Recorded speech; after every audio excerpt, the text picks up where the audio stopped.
Bismillahirrahmanirrahim. Hai, Assalamualaikum teman-teman. Gimana kabarnya? Kembali lagi sama aku, Lina Stianingrum, dari Program Studi Bimbingan dan Konseling Universitas Ahmad Dahlan. Nah, sebelum kita masuk lebih jauh pada materi yang akan kita bahas, apa sih pengertian dari potensi diri? Mari kita simak ya. Tentu ada banyak manfaat dan pengertian dari potensi diri itu sendiri. Salah satunya merupakan kemampuan dan kualitas yang dimiliki seorang individu namun belum dipergunakan secara maksimal. Lalu, untuk apa kita harus mengenal potensi diri kita? Tentu ada banyak manfaatnya ya, salah satunya agar kita dapat mengukur ataupun mengetahui sampai mana batas kemampuan diri kita sendiri yang arahnya untuk mengetahui bakat dan minat yang ada dalam diri kita yang dapat kita kembangkan menjadi lebih baik lagi.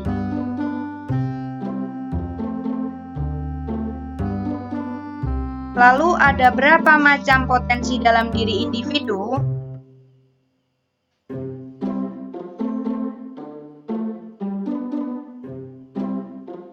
Di sini sudah saya simpulkan ada 7 macam potensi dalam diri individu. Yang pertama yaitu potensi berpikir. Setiap manusia memiliki potensi untuk mempelajari informasi baru. Manusia bisa menghubungkan berbagai informasi dan menghasilkan pemikiran yang baru. Dan yang kedua ada potensi emosi.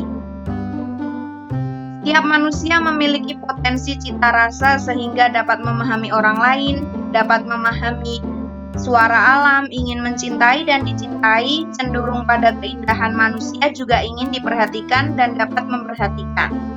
Yang ketiga ada potensi fisik yang dapat diberdayakan sesuai fungsinya untuk pemenuhan kebutuhan hidup. Yang keempat ada potensi sosial emosional yang diantara lain berfungsi untuk mengendalikan marah.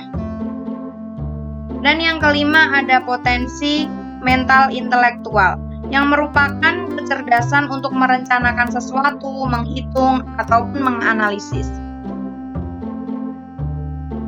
Yang keenam ada potensi mental spiritual yang berhubungan dengan kecerdasan imanan dan keakhlakan. Dan yang terakhir ada potensi daya juang. Potensi yang berhubungan dengan keuletan, ketangguhan, dan daya juang yang tinggi.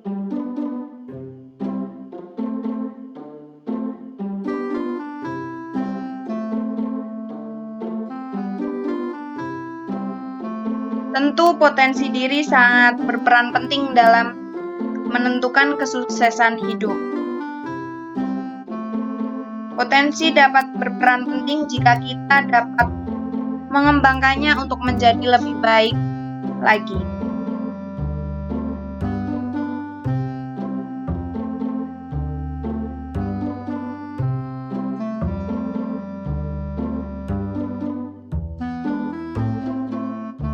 Nah, untuk selanjutnya, menurut Laros, orang yang berpotensi memiliki ciri-ciri sebagai berikut.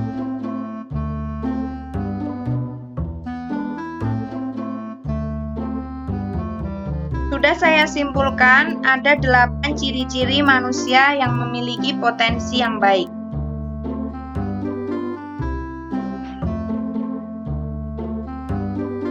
Yang pertama, yaitu suka belajar dan mau melihat kekurangan dalam dirinya sendiri. Yang kedua, memiliki sikap yang luwes. Dan yang ketiga, berani melakukan perubahan secara total. Yang keempat, tidak mau menyalahkan orang lain maupun keadaan. Yang kelima, memiliki sikap yang tulus atau bukan kelicikan. Yang keenam, memiliki rasa tanggung jawab. Yang ketujuh, menerima kritik saran dari orang lain. Dan yang terakhir, berjiwa optimis dan tidak mudah dalam putus asa. Nah, pasti kalian belum tahu bagaimana sih caranya untuk mengembangkan potensi diri yang kita miliki.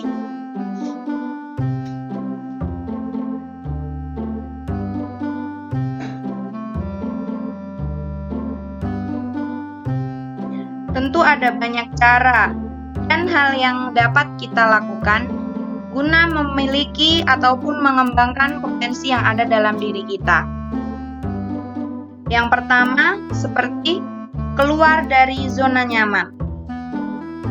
Hal yang benar-benar bisa menjadikan Anda kuat adalah berbagai kesulitan dan tantangan dalam hidupmu.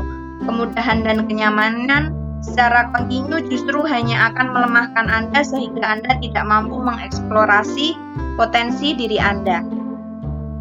Jadi, cobalah untuk keluar dari zona nyaman. Yang kedua, yaitu berteman dengan siapa saja, namun tetap bergaul dengan orang yang berintegritas. Karena memilih teman juga merupakan suatu hal yang harus Anda perhatikan. Teman juga menentukan Anda untuk mengembangkan potensi dalam diri Anda.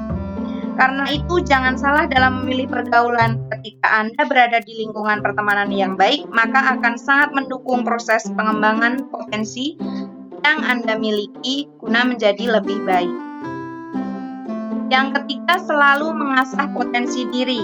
Ibaratkan pisau, jika terus diasah maka akan semakin tajam.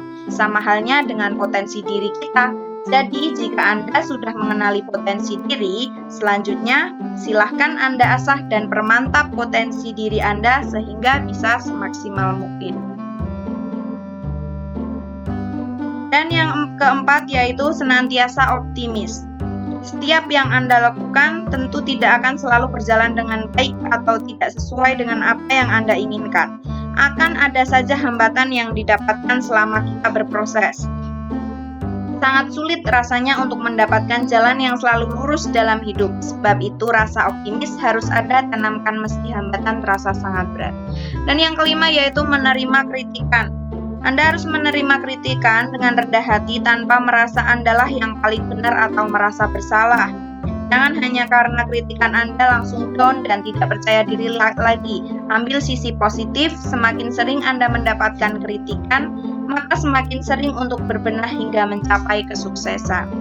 Terima kasih sudah memperhatikan video ini, semoga berhasil. Terima kasih. Wassalamualaikum warahmatullahi wabarakatuh.